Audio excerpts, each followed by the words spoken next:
Meu nome é Sherlock Holmes. Sempre preferi pensar do que brigar. As duas não são mutuamente exclusivas. Há uma arte em lutar. A guerra tem sua arte. And Hero has a huge fan base in Brazil. You know that, right, Hero? I am getting to learn it. I got my lesson. We've been discussing, and Zine's getting educated on the after fan base. I'll take this moment to say to all the Brazilian fans who are probably predominantly from after, I'm so grateful for all you guys. Oh, good to know. And I know that now we're gonna have Zine's fans from Brazil, from young Sherlock as well, right? Yeah. Right. Hi, Brazil. I am happy too. You all like Hero. I like him too. You're also an After fan as well, right? Yeah, of course. Romance King. Who isn't Romance King? But now as young Sherlock. So Arthur Conan Doyle's character has been the most adapted in the history of entertainment. Did you guys know that? That he has the Guinness World Record for being the most adapted character? I didn't know that. I'd like to think I would have guessed if someone said who is it. But I didn't know that was an official stat. That's incredible. Yes, it is. And I wanted to know from both of you, how challenging was it to getting this character from this new perspective and trying to make it fresh while also honoring Doyle's iconic body of work? I'll go first because I'm new.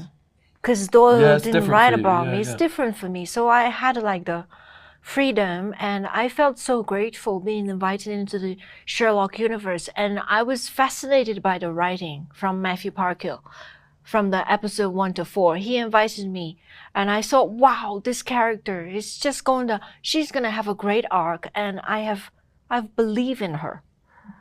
So that was like my feeling.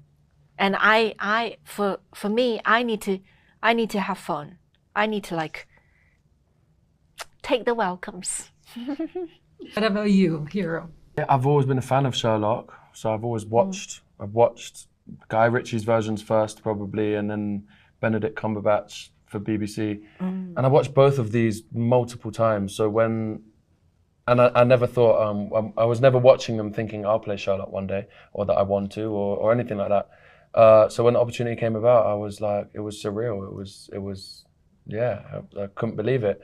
But yeah, I was a little bit nervous, but mainly excited. It's nice.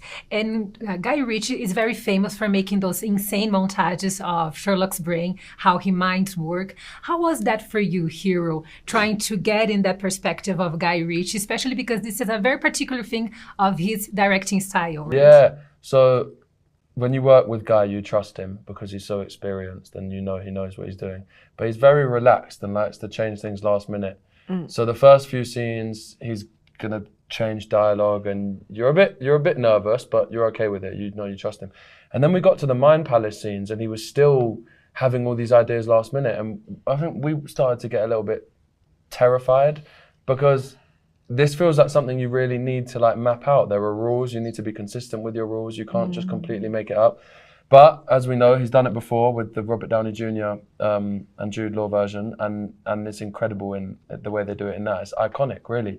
So in the moment on our show, we were like, how is Guy doing this all so last minute? Is it going to work? And obviously, it's Guy Ritchie, so it worked.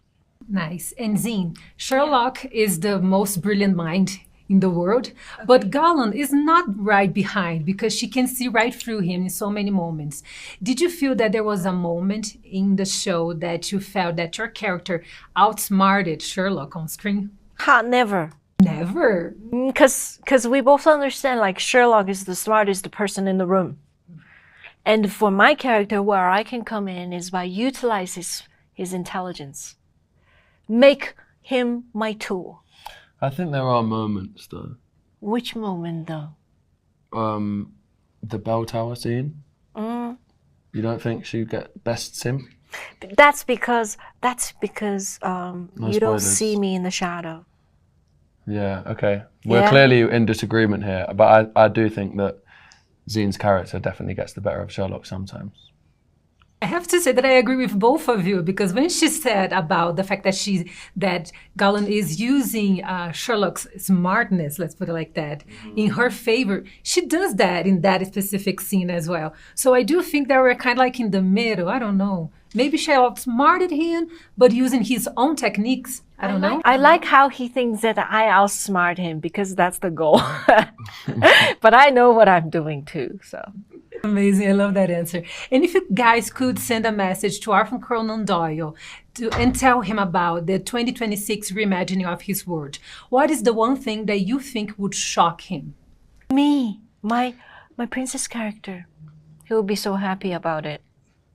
I think he would. I think he was always known for like writing eclectic, interesting characters from all over the world and introducing them to the story. So I think he would. But I think he'd also be very impressed with Matthew Parkhill's idea of having Moriarty and Sherlock be friends. Again, because he's so open to new ideas, I'm sure we'd get Conan Doyle's blessing in doing that. But I think he would be shocked at first. I completely agree with you on that because I was shocked when I was watching the show. I was like, Moriarty and Sherlock? Like, no, this is wrong. This isn't how it... Yes, it feels so wrong, but it's so good at the same time. Exactly. I'm glad you think so. Thank you so much, guys. Fantastic. It was so good to talk to both of you. Such a huge pleasure. I can't wait for our Brazilian audiences to watch Young Sherlock. And now we're going to have like more fans, not only after fans, but now Zine's fans from Young Sherlock as well. Can't wait. Whoa! Thank you so much. Thank you. Eu sinto que deveria agradecer você por ter me salvado de uma vida de puro tédio. É sempre um prazer.